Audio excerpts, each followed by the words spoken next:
The life we believe in, the world we live in is all a dream come true from civil engineers. Like that, we have Mr. Amit Tawarni, our experienced cost management consultant, yet professional. Hello, sir. We welcome you from the side of ProTrainee, which is on a mission to upskill the students to another episode of Through the Lens of Civil Engineer, a talk show with professionals. We welcome you, sir. Thanks a lot. Thanks a lot for having me here. I mean, it's a pleasure to be here, actually. Okay, so let's introduce him. He's currently employed as his own founding company, and he already has 11 years of experience in the field of client management, quantity surveying, and contract management, with more other specific projects as well. So he has now right now on the position of a director of the company named Convergence Designs, and he has experience with Space Matrix for 3 years, where he worked as a lead character of quantity surveyor. Not only that, he has more of projects behind as work experience in CBRE as a manager of quantity surveying and cost consulting, then assistant manager in DK Infrastructure Private Limited, then assistant manager with AA Constructions, and so on, as executive contract, as graduate engineering trainee, which makes him a very credible source as he has pursued MBA from the Wellinger Institute of Management, and his graduation is from Pune University.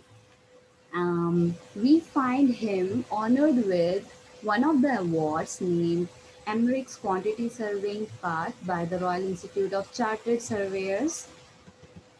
So we can see an extraordinary background of the person before us, and we are really thrilled to know about you.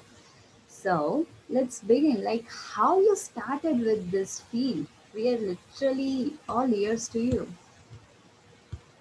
So, first of all, when I was graduating from Sangamner, that's Amritwani College of Engineering. It comes under Pune University. So Wow. there we have a subject named as quantity surveying and contracts.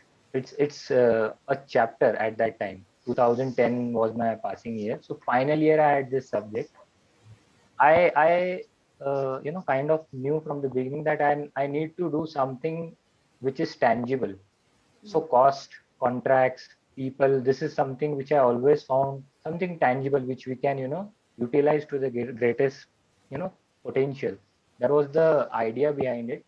Unfortunately, the quantity surveying part, actual quantification is something which was getting very hard for me at that time during my college days.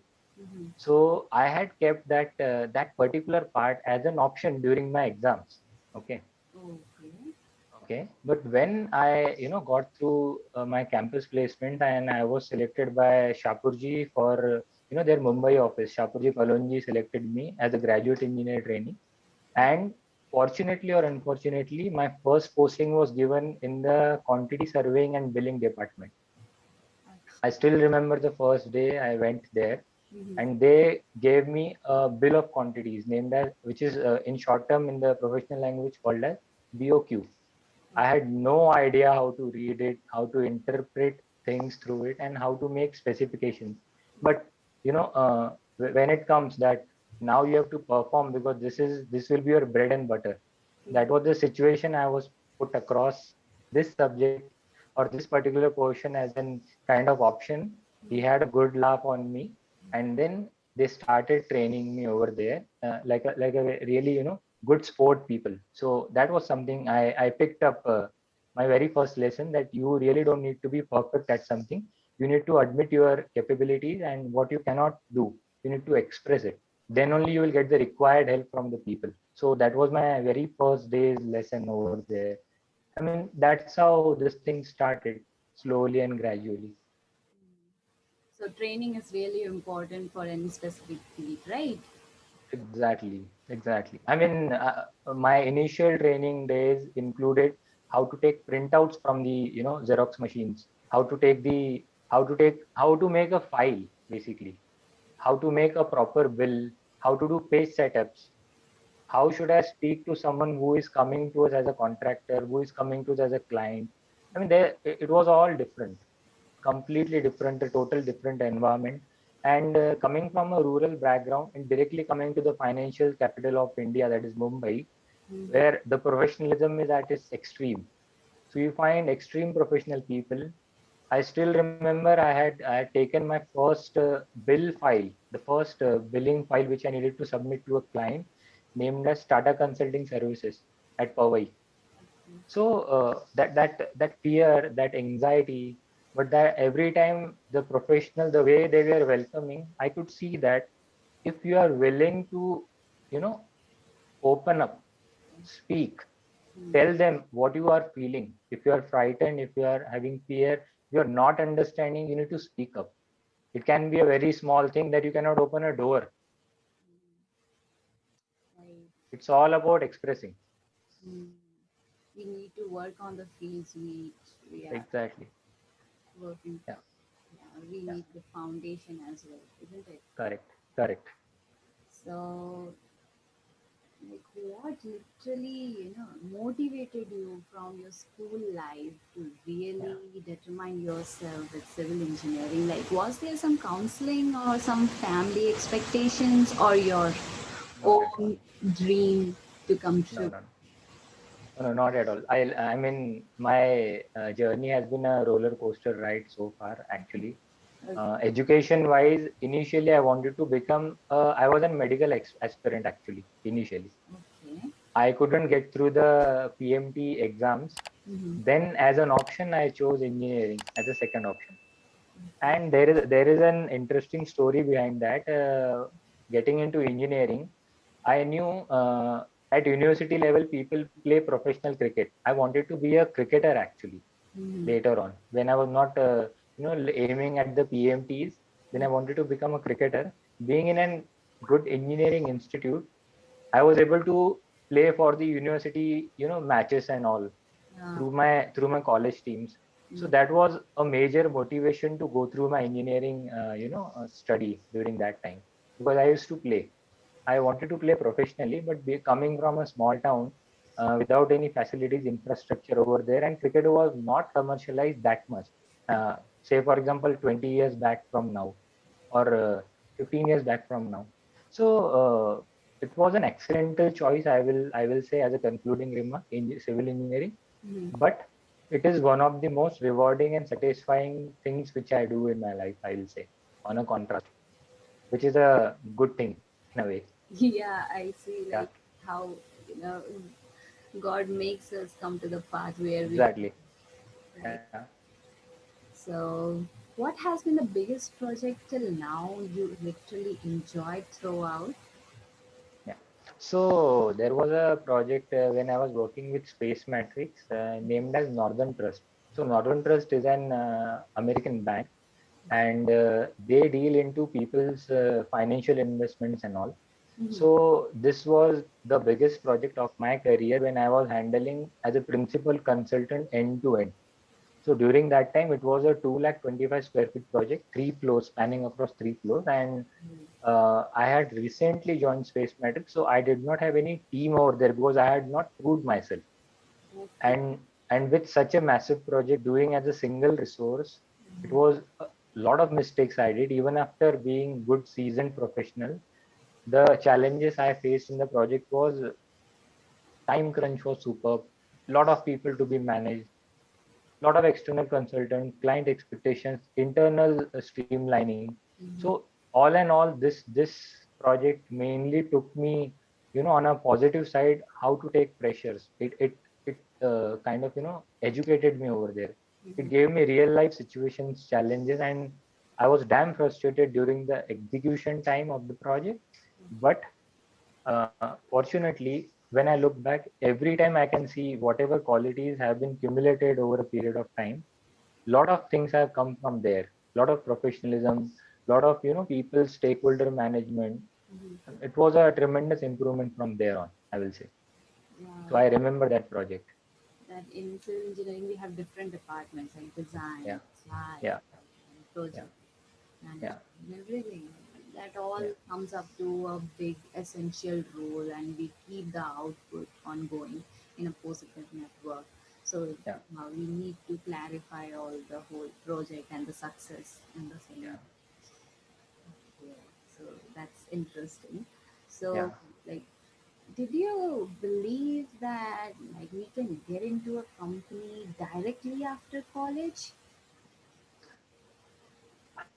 Definitely, because that's how I went in. A lot of people do not get chances for internships.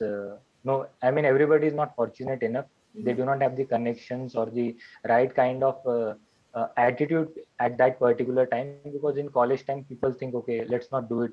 बाद में तो करना ही है, we'll do it.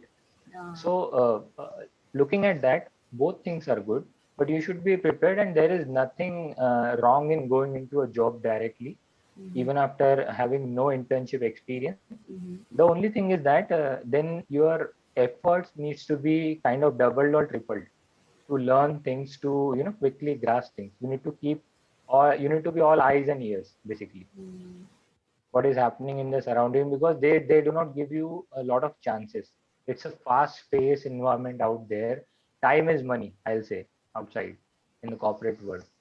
So you really need to be a quick learner. Your grasping power needs to be top notch. Then it's not an impossible task, I will say. Mm-hmm. We need to invest our time in both skills and work. A lot. Yeah. You need to ask yourself the right questions. What they're expecting from us, why they're expecting from us, what is the end goal, why are we doing this. A lot of basic fundamentals you need to keep on clearing, keep on learning, keep on making mistakes, go back and own it up, and then rectify, and then kind of get familiarized with this process and the stuff. Yeah. So that we will be, good enough with the practical implication. Exactly. So I want to know one thing. It's really different about you. Like why Emrix? Like why did you go with MBA, Emrix? Like how does it make a difference? Like there must be some concept that is Yeah, really motivating you, right? yeah, a lot. I mean, there is a scientific sequence behind that. I will just reveal that. Basically, when you get into a job initially, you are given day-to-day works, because you don't have any managerial qualities, team leading qualities. You don't have the overall idea of the businesses.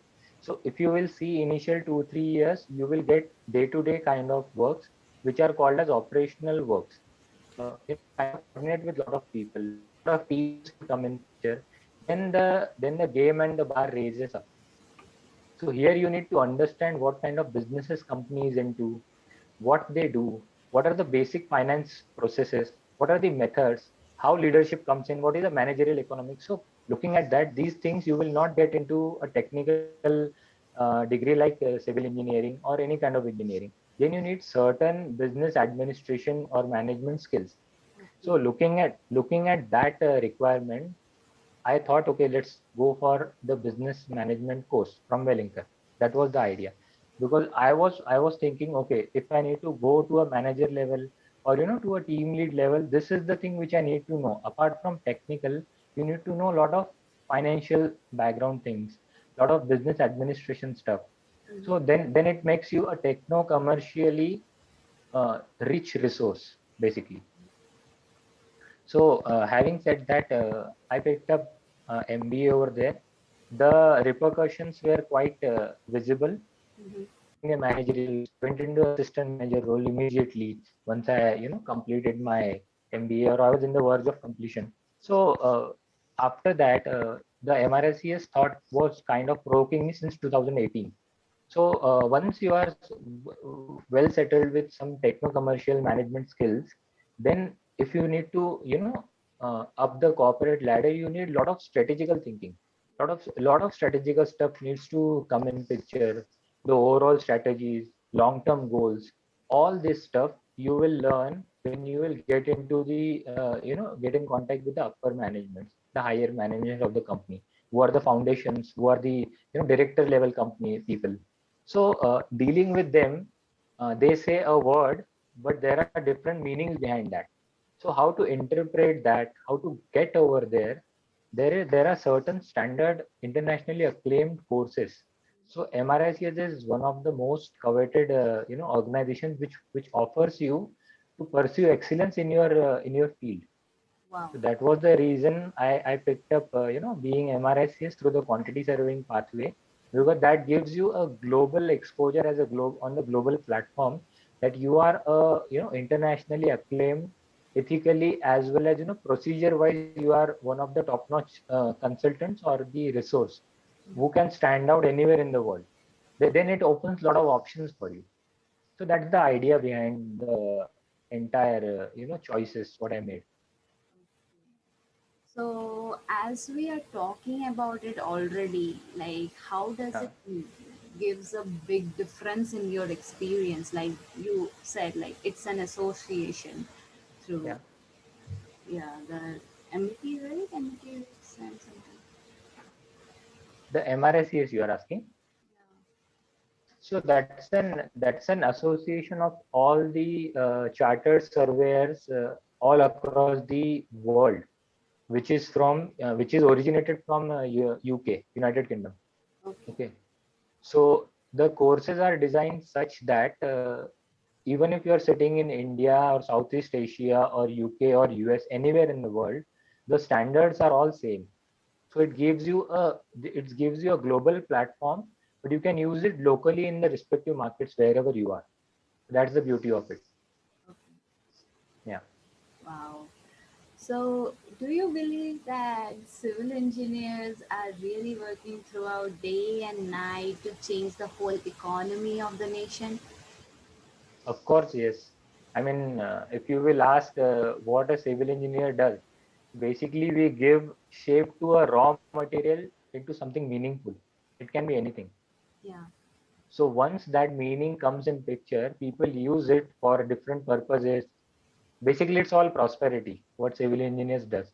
So it's a proud feeling. It's a proud statement. I take nothing away from the civil engineers for their hard work. It's a commanding job. It's a commendable thing to do, I'll say.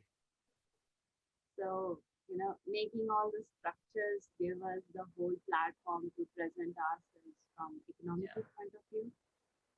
absolutely. If you will see the infra projects, if you will see the the structural studies, the complexity with which the civil engineers deal, just because there is a civil engineer who solves all these problems, our country is being immensely contributed through the GDP. We are being kind of scaled on the infrastructure facilities over the global platform. So these are all the outcomes a nation can really shine with the efforts, with the contribution which we put across as a civil engineer, because that's the bread and butter, to solve things which are complex in nature and make it easily understandable and usable. That's the job which we do day in day night. Wow. Yeah, It does help directly with the economy, right? exactly. Yeah, so of course, if you will see every year's the financial budgetings and the overall national budgets, if you will see, you can see how much emphasis is given on the infra developments, how much emphasis is given on the road developments. So if you will see, you can easily see a significant part of the gross domestic product comes through civil engineering in terms of infra development, in terms of residential development, the economical schemes which government does for under the name of MADA, Okay. the housing authorities, which we do. So Mhm. it's something which we do for the society. Mhm. At nominal cost, people get affordable housing. So these are something, one of the best examples. The irrigation departments do fantastic jobs through canalizations, dams, etc. So this is all basically contributing to the prosperity. Indirectly it goes to the farmers can cultivate the required crops if we do proper canalization. Again, civil structures are responsible for it, Mhm. proper channelization of water. So I mean, it's a, even though it's a via relation, but definitely, I mean, I will say not a single sector in the economy is directly or indirectly, they are all linked to civil engineering. Let it be manufacturing, automobile, agriculture, which is the biggest contributing part of our country in terms of finances. So everything is all linked to what we provide as a base and infra. So we take good pride over there. Okay, we are doing something which is contributing big time. Yeah, we Yeah, are aware of it. We appreciate the whole idea. exactly. Yeah, correct. So, like, would you ever recommend a person to go through various aspects of civil engineering, or just stuck with the fact of being a site engineer or a project manager person? So I am a person who has experimented a lot, and I will always advise that you should try 2 or 3 different modules or job profiles. Reason being, initially you really don't know what is your potential. You do what company is asking you to do through your initial placements. So during that time, I'll just simplify it. We have 40 different streams in civil engineering later. It can be geotechnical engineering, surveying, lot of stuff, structures, designs, etc., etc. So unless and until you try some real time job or an internship or something, you really never know what makes you happy. That's really important. Okay. So out of the streams, what is that makes you happy, where you can contribute effortlessly or smoothly, and where you can, benefit maximum to the community in terms of, finances, in terms of the incentives, etc. So that you can figure out only if you try things. If you don't try, then you'll be stuck in a single profile, and it will be like, okay, you're doing it for the sake of doing it. It should not be the case. Like, can you mention some future prospering successful aspects which people come from the civil bachelor degree and they end up with a different total idea and they're Yeah. working so well with concept? Yeah. So that happens. There are a lot of such untouched fields which are never taught in our regular curriculums. To Mm. name a few is, I'll just give you an example. The remote sensing or the GPS technologies, what we use for weather forecastings, etc. So that kind of stuff is not taught in engineering college. I'm not sure if that has been included now in the syllabus. At that time when I was studying from 2006 to 10, it was not there. So point is, there are recommended and well renowned agencies like IMD, Indian Meteorological Department, Mhm. say NASA, ISRO. These are the people who can take our knowledge with these fields. If we expertise in that, GPS is there. Then what I said, remote sensing is there. Then soil investigation, a major thing for exploration as a geotechnical surveyor. Contracts administrator, claims manager. These are just some subtopics in our engineering colleges, but these are things of massive opportunities outside. If you Mhm. specialize over there with certain industry based good courses, definitely there are vast chances for a career progression. No doubt about that. Um, so, like, there are different future prospects that which are not constrained to only site work, right? Exactly. I wanted to know people that we can go through so many more than 30 more subjects to work with, Yeah, like whether it's yeah, geotechnical, remote sensing, and we can even a work at lot. different sites. Like, it's not only constrained to India or Exactly. to a landmark, it can be an ocean, Yeah, anything, right? anything. Yeah, yeah. So Like, to name a few, I add in there. There is a very good initiative from our government under the name of Niti Aayog, uh, if you have heard about that. So now they are taking interns from us who have good ideas. So imagine you being technically stuffed with something as a knowledge, and you are getting to advise or work on the country's policies. That is something amazing. yeah. We did not have chance during that time for such exposures. but now people have it. So having said that, contributing immensely to the policies for the company, the government, this is something, giving back to the society n number of times than you can imagine. Okay. So Projecting the that kind of things can be yeah, yeah, a lot. Transportation engineering, it's just a subject what they teach us there. But if you get into highways, if you get into railways, I mean, infra wise, we are still working on it, right? mm, So you imagine the quantum of work which needs to be done for the the projects like Golden Quadrilateral, which was done under the leadership of Mr. Atal Bihari Vajpayee. So such a lot of projects are there under a pipeline for express highways. Metro train is coming. Metros are coming everywhere. There are 100 smart cities which needs to be done.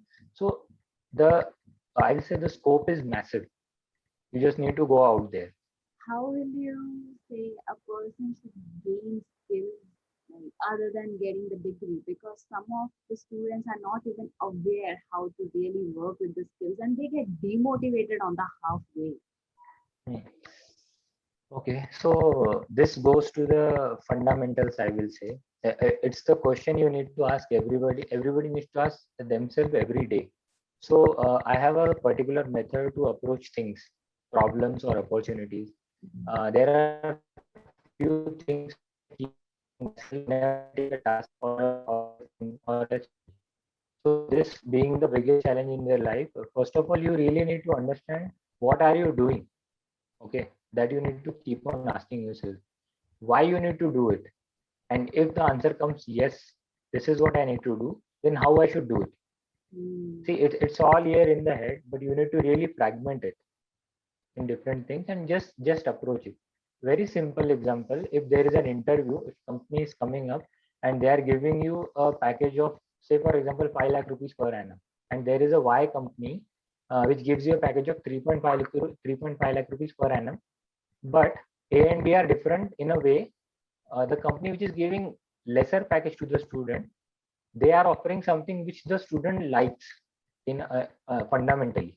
Okay, say for example, the company are hiring them for a structural consultant trainee, and the company which is paying more, they are hiring them as a site engineer. mhm. If the guy has more affinity towards or the girl, I'm sorry, more affinity towards structures, then irrespective of the pay scale, you should always choose what you like naturally, right? So I mean, money is a byproduct and it's gonna come. So, It's gonna come. It's not gonna go anywhere. so you are showing us the path to our destination instead of our work of the situation, right? Yeah, definitely. Because I'll tell you one thing, one example. When I had gone for my convocation to my college, so they asked me what kind of job you are doing. So I told them I'm into QS and commercial cost management. I'm into contract management. So people did not take it very sportingly at that time. They were saying this is a non-technical job. What are you doing over there? You don't need civil engineering expertise over there. So if I look back there till now, I mean a project budget, the commercial implications of it. This is something is the backbone of a project at the planning stage. Mm, So you cannot execute something if you don't have the funds properly allocated to it. If you don't know how to manage it. So here comes the role of cost management. People might think it is very easy, but once you get into it, then you know the pros and cons associated with it. So it's all about being patient, adaptive, and getting that opportunity, grabbing it, and then learning. Because once you will start learning it, then only you will realize what is there in the store, right? we all need planning in our life, right? Exactly. Yeah, yeah, Planning of finance, planning of working, planning of executing, everything works, right? yeah, yeah. Correct. Hmm. So I want to ask you to advise the students who are really going through in this tough situation where they are not even able to get into a practical field, even if they have the degree with them. So, will you advise them how to work on at this situation? So I will definitely have few words here. First of all, being demotivated comes from the situation of being idle, right? So we really do not need to be idle. We need to be working around on our skills a lot. Okay. Once your degree is done, if you're not say for example there is a situation you don't have a job, degree is done, right? Now there is a pressure from everywhere how to create a job in such situation, right? But I'll tell you very simple. If you are having basic competencies like AutoCAD, so you can just go to any small architectural company or any local architect saying that I will do a plan for 500 rupees per plan. Okay, let me draft it. The moment you will start drafting, the moment the person starts drafting, they will know how building lines are done, how the planning is done, what are the implications to do it. I just give you one example. Similarly, if someone is having any site job as a site supervisor, they can say, okay, just let us stand over there and observe for 10 days. It can be an unpaid internship, but trust me that 15 days or a fortnight training is going to add massive, massive learning to the person in terms of perspective as well as learning both.